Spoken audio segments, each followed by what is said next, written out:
যারা লড়তে জানে এবং গড়তে জানে, বাংলা মিরর তাদের পক্ষে। বাংলা মিরর, সাহসীদের চ্যানেল। দর্শক, ভোট ছাড়া এমপি, তার উপরে মন্ত্রী, সবার উপরে প্রধানমন্ত্রী। ভোট পাক আর না পাক, সেই প্রধানমন্ত্রী নাকি এখন দেশের সীমানা পেরিয়ে জনপ্রিয়তার দিক থেকে বিশ্বের 2 নম্বর। যে কারণে 2 নম্বর সে প্রধানমন্ত্রীকে ব্যঙ্গ করে হযরত বলা যাবে না।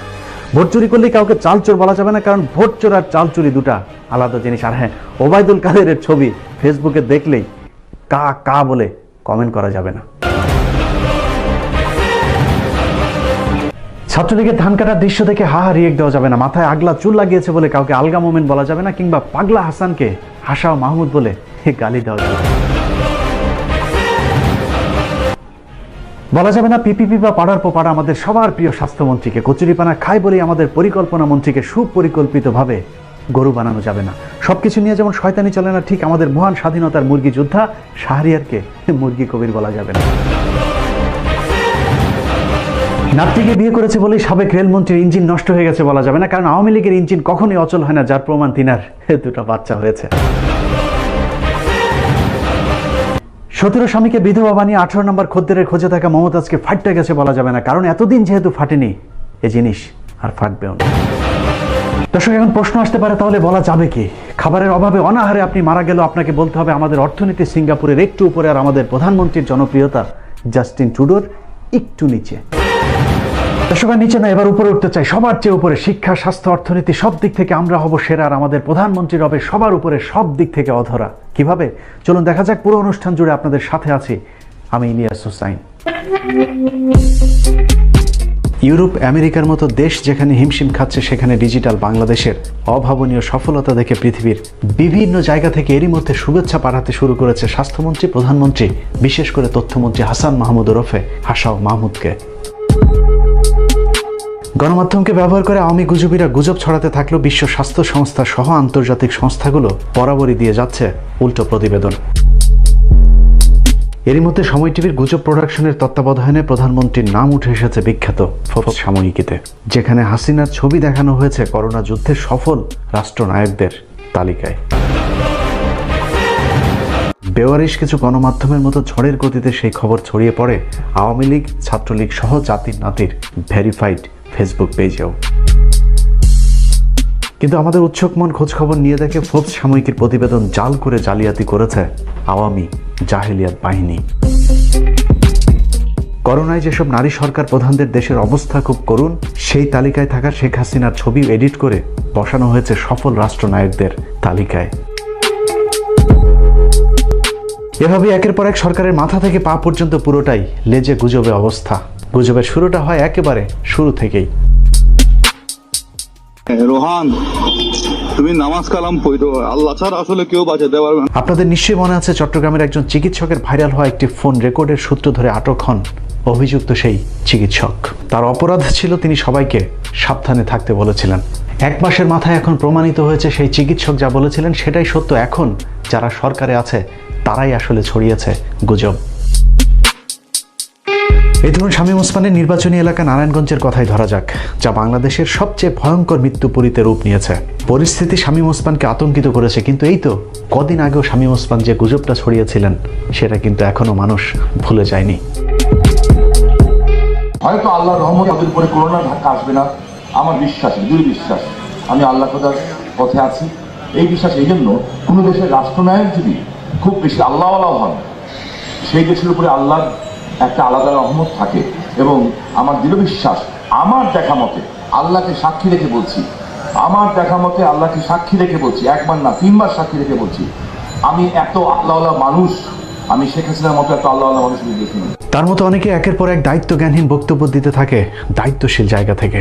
যে দেশের প্রধানমন্ত্রী সকালটা শুরু করেন তাহাজ্জুদের নামাজ দিয়ে আর পবিত্র কোরআন তেলাওয়াত করে, সেই দেশে ইনশাআল্লাহ এটা আমরা ওভারকাম করব, এটা আমি আশাবাদী। নওগাঁর এক এমপি তার ফেসবুকে করোনার বিরুদ্ধে গুজব রটিয়ে প্রথম সংসদ সদস্য হিসেবে তিনি নিজেই আক্রান্ত হয়েছেন। গুজব ছড়িয়েছে মাহবুবুল আলম হানিফ ওরফে ধান্দাবাজ হানিফ। এভাবেই করোনাকে নিয়ে হাসি ঠাট্টা করেছে আওয়ামী লীগের সর্বপর্যায়ের নেতৃবৃন্দ। গুজব ছড়িয়েছে পররাষ্ট্রমন্ত্রী আব্দুল মোমেন ওরফে আলগা মোমেন। একেবারে শুরুর দিকে তিনি মানুষকে আতঙ্কিত হতে না করেছিলেন, কারণ এটা সাধারণ সর্দি জ্বরের মতো একটি অসুখ। আমাদের দেশের ইন হাউস দেশে কোনো ভাইরাস নাই, এটা সর্দি জ্বরের মতো। হ্যাঁ, আর আমাদের দেশে এটা মোটামুটি এখনো খুব বড় আকারে। আলগা মোমেনের সহকারী তো তার চেয়েও 2 গজ উপরে।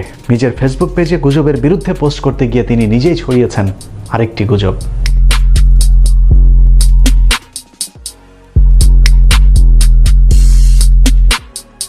গুজব ছড়াতে বাদ যাননি দলের দ্বিতীয় গুরুত্বপূর্ণ ব্যক্তি ওবায়দুল কাদেরও। শত্রু শক্তি নয় যাকে পরাজিত করা যাবে, আমরা করোনার চেয়ে শক্তিশালী। এবার চলুন দুর্বল করোনার বিরুদ্ধে শক্তিশালী আওয়ামী লীগের শক্ত প্রস্তুতির ঠেলাটা একটু দেখে আসা যাক। বিমানবন্দরে যে থার্মাল স্ক্যানার এবং চিকিৎসকরা রয়েছেন তারা সুপ্ত অবস্থায় থাকা করোনা ভাইরাসকে শনাক্ত করতে সক্ষম নন বলে জানিয়েছেন দেশের বিশিষ্ট চিকিৎসক এবং পরমাণু বিজ্ঞানীরা।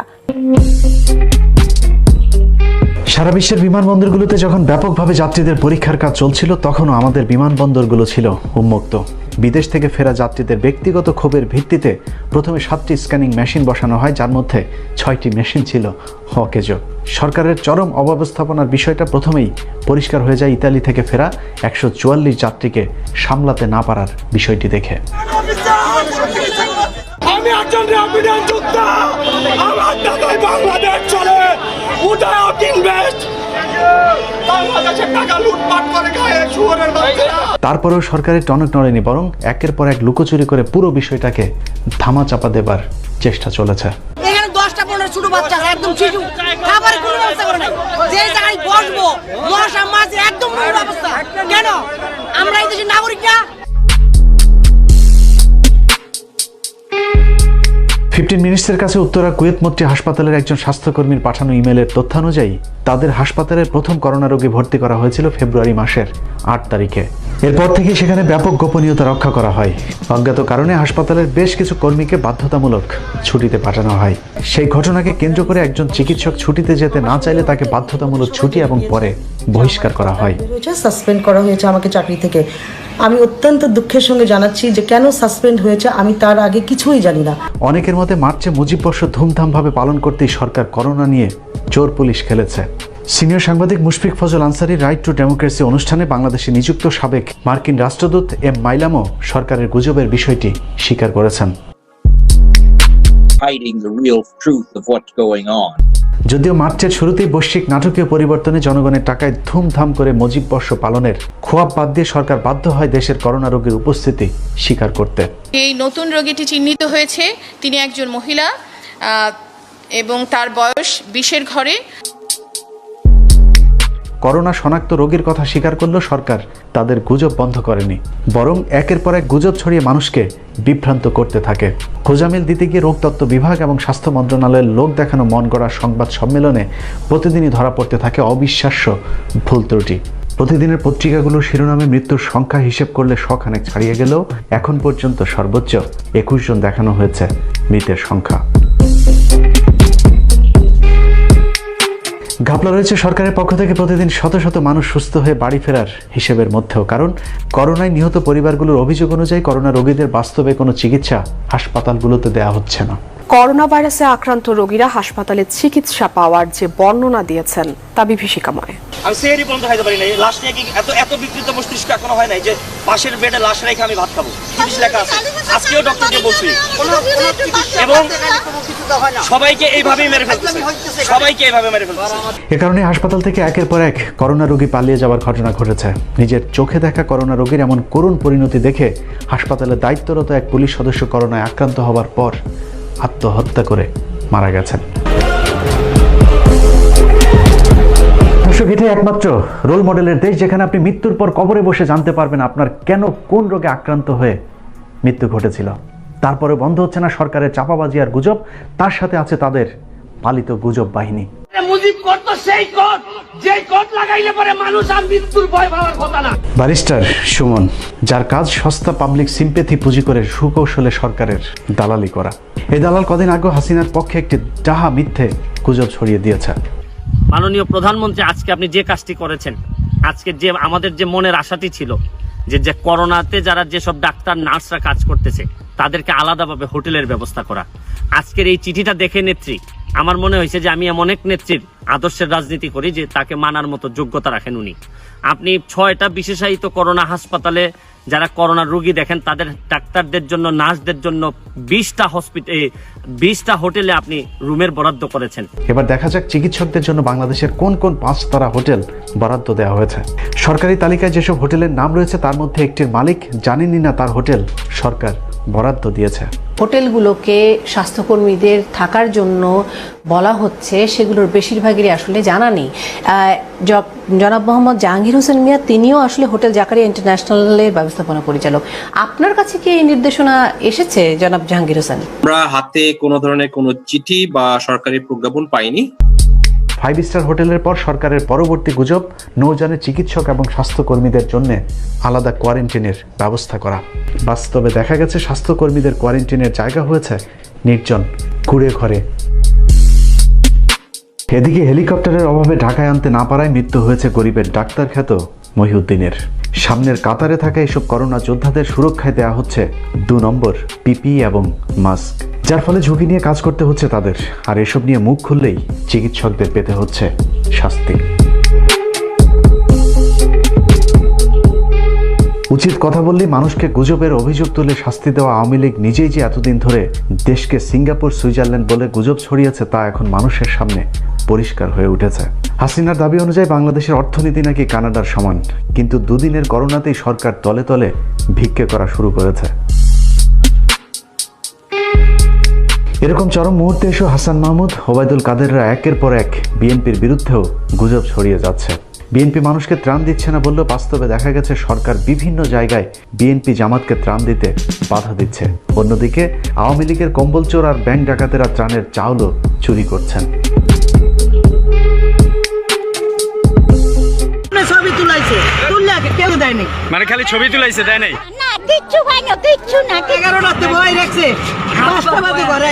গুজব রয়েছে চাল চোরের বিচার নিয়েও। চাল চুরির ঘটনায় কোথাও বিচার তো হয়নি, যে কজনকে আটক করা হয়েছিল তারাও সব ছাড়া পেয়ে দ্বিগুণ উদ্দীপনায় চাল চুরি শুরু করেছে। ভোলার চাল চোর পুত্র নাদিম 2 দিনের মাথায় জেল থেকে বের হয়ে আবারও সেই সাংবাদিককে হুমকি দিয়েছে এলাকা থেকে বের হয়ে যাবার। এসবের কারণ একটাই, তা হলো চাল চোরদের মূল হোতা বসে আছেন মাথার একেবারে উপরে, যিনি হাইকোর্টের রায় থাকা সত্ত্বেও সেনাবাহিনীকে ত্রাণের দায়িত্ব দেননি। চাল চোরদের সবশেষ গুজবের নামে অ্যাকাউন্টে টাকা পৌঁছে দেয়া। দেখা যাক সেটার অবস্থা কি। যে দেশে আওয়ামী লীগ না করলে ত্রাণের চাল পাওয়া যায় না, সে দেশে নগদ টাকা ঘুরে ফিরে সেই চাল চোরদের ঘরেই উঠতে শুরু করেছে। 2-2.5 হাজার টাকা পাওয়ার জন্য 500 টাকা ঘুষ দিতে হচ্ছে কম্বল চোরদের বংশধর চাল চোরদেরকে। 500 টাকা করে কুড়ি লিখে 500 করে জমা এখন করে দিচ্ছে না, 500 করে টাকা 500 করে জমা নিয়ে ওই আপনার বিকাশে কাট করে দিচ্ছে। শেখ হাসিনা টাকা পাঠাবি সেটার সবার কাছ থেকে 500 করে নিচ্ছে। গুজব ছড়ানো হচ্ছে কৃষকদের ধান কাটা নিয়েও। বড় মৌসুমে ধান কাটা থেকে কৃষকদের গোলায় সেই ধান ওঠা পর্যন্ত বিরাট কর্মযজ্ঞ আওয়ামী লীগ শেষ করে দিচ্ছে ধান কাটায় কিছু ফটো সেশনের মধ্য দিয়েই। যা দিয়ে কৃষকদের উপকার তো হচ্ছেই না, বরং অপকার হচ্ছে বহুলাংশে। তারা সবার কাছে কাশি করে নিয়ে ধান মান কাটি কুটি আর লিবন্দি করছে, থাবা কাছে চলি। আমার 2-3 ঘন্টা লিভার গুলো বসে রয়েছে। আমি ধান পান সব মাত্র ছাড়েনি, আমি ধান খুঁড়তে আমার 8টা বইতে দিন চলে যাবি। তাই আমি বইতে দেবো কোন হ্যাঁ এরা আমার 23 মেরে গেছে না কারো। চেতনার অতিমাত্রায় ফটো সেশন করতে গিয়ে কেউ কেউ কেটে ফেলেছেন কাঁচা ধান। সেই ঘটনায় এমপির শাস্তি হয়নি, বরং উল্টো একজন গ্রেফতার হয়েছেন কাঁচা ধান কাটার সেই ভিডিও তার ফেসবুকে পোস্ট করে।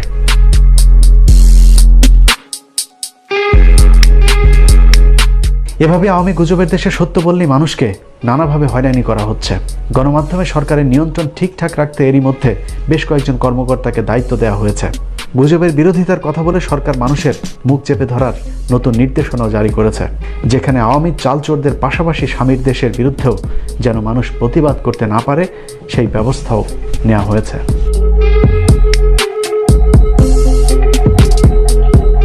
গুজব ছড়ানো হচ্ছে প্রবাসীদেরকে নিয়েও।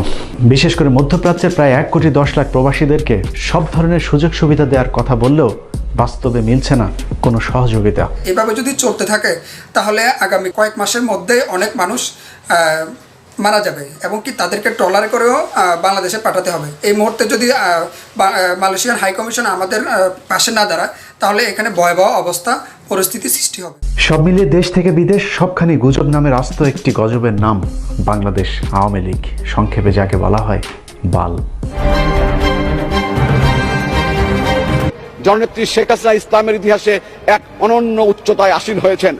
আমি হৃদয়ের গভীরতম প্রদেশ থেকে তাই শেখ হাসিনা নাম উচ্চারণের পূর্বে তার প্রতি সম্মান সূচক একটি শব্দ উচ্চারণ করতে চাই, সেটি হচ্ছে হযরত শেখ হাসিনা। মে মাসের 5 তারিখে রাত্রে অর্থাৎ 6 তারিখে সেই দিন কোনো গোলাগুলি বা সেরকম কোনো ঘটনাই ঘটেনি।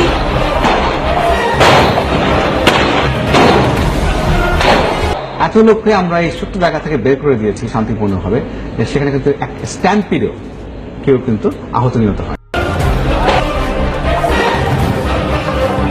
বিভিন্ন রকম হলো বোম মারা, গুলি করা, লোপাতাড়ি গুলি করছে, কিছু ডাইরেক্ট গুলি করেছে। অনেক আল্লাহর বান্দাদেরকে শহীদ করেছে। তাহাজ্জুদের নামাজ পড়েন, পড়ে তারপর ফজরে নামাজ পড়েন, ফজরে নামাজ পড়ে কোরআন শরীফ পড়েন, তারপর পেপার পড়েন, চা খান, ভোরে নাস্তা করে কাজ শুরু করেন, রাত 12টার পর ঘুমাতে যান। তিনি মাননীয় প্রধানমন্ত্রী শেখ হাসিনা। জনগণের ভোটটা চুরি করে ক্ষমতায় আসা ওই নিয়ত আমাদের নাই। মাননীয় প্রধানমন্ত্রী শেখ হাসিনার একটি বক্তব্য আমাকে আবেগ আপ্লুত করেছে, আমি তা উল্লেখ করছি। ক্ষমতায় এসে আমি প্রথম দরবার হলে গিয়ে জানতে চেয়েছি সেনাবাহিনীর কি কি সমস্যা। তারা আমাকে জানালেন আমরা দুপুরে ভাত খেতে চাই, তারা তখন দুপুরে রুটি খেত। এই কথাটা শুনে আমি খুব কষ্ট পাই। সেদিন থেকে আমিও দুপুরে ভাত খাওয়া বন্ধ করে দেই। খালেদা জিয়া কি করেছিল? মুরগির উপরেও বোমা মেরেছে। আমি স্বপ্নে দেখেছি বন্ধুকে টুঙ্গিপাড়ার কবর থেকে বলছে ডেকে, আমি তোদের কাছেই রেখে এসেছি আমার শেখ হাসিনাকে, আমার শেখ রেহানাকে। লেবুখালী সেতু নির্মাণ কাজ দ্রুত চলছে। শেখ কামাল, শেখ জামাল ও শেখ রাসেল সেতু নির্মাণ করা হয়েছে। এরা কি লেখাপড়া করে নাই? লেখাপড়া ছাড়াই কি চাকরি পাইছে? কি লিখছে আপনার কাছে? নাম আছে আমার বাবলু, লেখছে বালবুলু।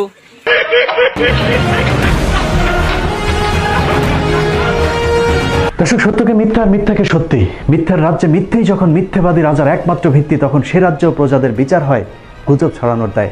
আরে ভাই, গুজব কি? পুরো রাজ দরবারটাই তো একটা গুজবের কারখানা। বাংলাদেশ একটি স্বাধীন সার্বভৌম দেশ, আর আওয়ামী লীগ সে দেশের সরকার, আর শেখ হাসিনা সেই সরকারের বৈধ প্রধানমন্ত্রী। এর চাইতে বড় গুজব এই পৃথিবীর মধ্যে আর কি থাকতে পারে? পাসপোর্ট বাতিলের ভয় দেখিয়ে লাভ নেই। আমরা দেশ স্বাধীন হওয়ার আগে এ দেশে ফিরছি না। আল্লাহ হাফেজ। বাংলা মিরর আপনার চ্যানেল, সাবস্ক্রাইব করুন এবং বেল বাটনে একটা ক্লিক করুন।